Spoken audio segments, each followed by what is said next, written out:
الحركة يمكن دي أكتر حاجة بتعرف الحياة، من أصغر خلية مش بنشوفها بالعين لحد أكبر كائن حي.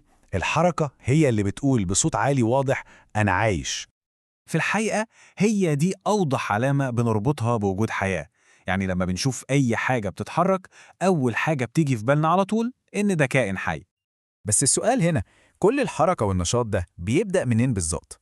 طيب، خلينا نتعمق في السؤال ده ونبدأ رحلة كده من اللي بنشوفه بعينينا لحد ما نوصل للمحرك الخفي اللي ورا كل حاجة.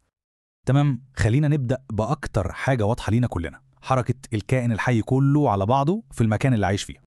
النوع ده اسمه الحركة الانتقالية، والحقيقة لما أي حد فينا بيفكر في كلمة حركة غالباً هو ده اللي بيجي في دماغه الأول. حيوان بيجري، طائر بيطير، أو حتى كائن خلية واحدة بيعوم في المية. والأهم بقى إن الحركة دي مش عشوائية خالص، لا دي ليها هدفين أساسيين عشان البقاء. يا إما الكائن ده بيدور على أكل عشان يعيش، أو بيدور على الشريك عشان يضمن استمرار النوع بتاعه.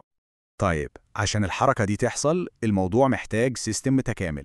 أول حاجة هيكل صلب عشان يدي دعامة، تاني حاجة مفاصل مرنة عشان تخلي أجزاء الهيكل ده تتحرك، وأخيراً عضلات قوية تشتغل زي الموتور اللي بيشد ويحرك الهيكل ده كله.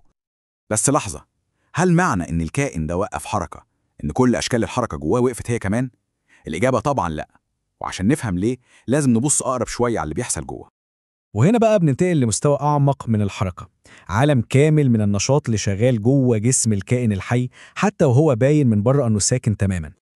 الحركة دي اسمها الحركة الموضعية، ودي بتحصل لما جزء معين من الكائن بيتحرك بس الجسم كله بيفضل في مكانه، زي مثلا لما نحرك إيدينا أو رجلينا أو حتى حركة الأعضاء جوه جسمنا. وعلى فكرة النباتات كمان عندها النوع ده من الحركة، زي لما بتتجه ناحية النور. والحركة الموضعية دي بتتقسم لنوعين. في الحركة الإرادية اللي بنتحكم فيها بمزاجنا، زي ما نقرر نحرك إيدينا عشان نمسك حاجة. وفي بقى الحركة اللا إرادية، ودي اللي بتحصل لوحدها من غير ما نفكر، زي ضربات القلب أو حركة الأمعاء عشان تهضم الأكل. وده بيوصلنا لسؤال مهم قوي، إيه هو مصدر الطاقة اللي بيشغل كل الحركات دي، من حركة الجسم كله لحد ضربة قلب واحدة؟ عشان نجاوب على السؤال ده لازم ننزل لمستوى أعمق كمان، لأصغر وحدة في الكائن الحي. أهلا بيكم في أساس كل حاجة، الموتور الأصلي اللي من غيره أي حركة تانية مستحيل تحصل. إحنا دلوقتي هنتكلم عن الحركة جوه الخلية الحية نفسها. الظاهرة دي اسمها الحركة الدورانية السيتوبلازمية. ببساطة هي عبارة عن تيار مستمر من السيتوبلازم بيلف جوه الخلية، والمدهش بجد إن الحركة دي بتحصل في كل خلية حية من غير أي استثناء وما بتقفش أبداً. والدوران ده مش أي كلام وخلاص، لا ده ليه وظائف حيوية مهمة جدا. هو اللي بيوزع الأكل والطاقة والمواد المهمة في كل حتة جوه الخلية، وبيساعد إنها تحافظ على شكلها، وبيضمن إن كل العمليات الحيوية تفضل شغالة. بس في سؤال منطقي هنا، لو السيتوبلازم ده نفسه شفاف، العلماء إزاي أصلاً اكتشفوا إن في حركة بتحصل؟ هنا بقى بيظهر ذكاء الملاحظة العلمية. العلماء استخدموا فكرة بسيطة جدا. تخيلوا معايا كده إننا شايفين شوية نشارة خشب بتلف في كوباية مية بتسخن. إحنا مش شايفين جزيلات المية نفسها وهي بتتحرك، بس أكيد عارفين إنها بتتحرك. ليه؟ عشان النشارة اللي هي شايلاها بتتحرك. هو ده نفس المبدأ بالظبط.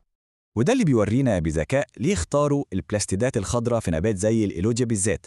لونها أخضر طبيعي، فمش محتاجين يصبغوها، ودي نقطة مهمة جدا، لأن أي صبغة كانت هتموت الخلية وبالتالي هتوقف الحركة اللي هم بيحاولوا يدرسوها أصلا. فلما راقبوا خلية الإيلوجيا وهي عايشة قدروا يشوفوا البلاستيدات الخضراء دي وهي بتتحرك مع التيار المستمر بتاع السيتوبلازم.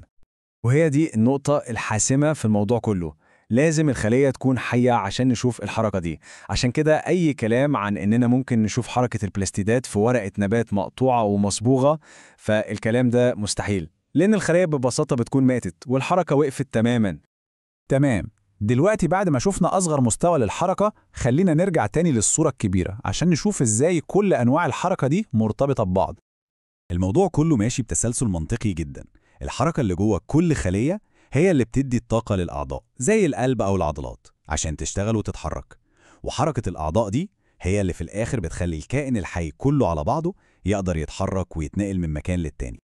والجدول ده بيلخص لنا القصة كلها. بصوا، كل الكائنات الحية من غير استثناء عندها حركة سيتوبلازمية، دي أساسية. النباتات عندها كمان حركة موضعية، أما الحيوانات بقى فواحدة الثلاث أنواع كلهم. وبالنسبة للكائنات اللي هي خلية واحدة، بما إن جسمها كله خلية، فهي عندها الحركة السيتوبلازمية والانتقالية. في الآخر بنكتشف إن الحركة دي مش مجرد حاجة واحدة، لأ، دي مستويات مختلفة من الحياة نفسها. بتبدأ من الرقصة اللي مش بنشوفها جوه الخلية، وبتوصل لحد القفزة القوية اللي بنشوفها بعينينا في الطبيعة. وده بيخلينا نفكر في سؤال أعمق شوية. لو الحركة هي فعلا الأساس اللي بيعرف الحياة، يا ترى السكون الكامل هو ده فعلا عكس الحياة؟ سؤال يخلينا نفكر.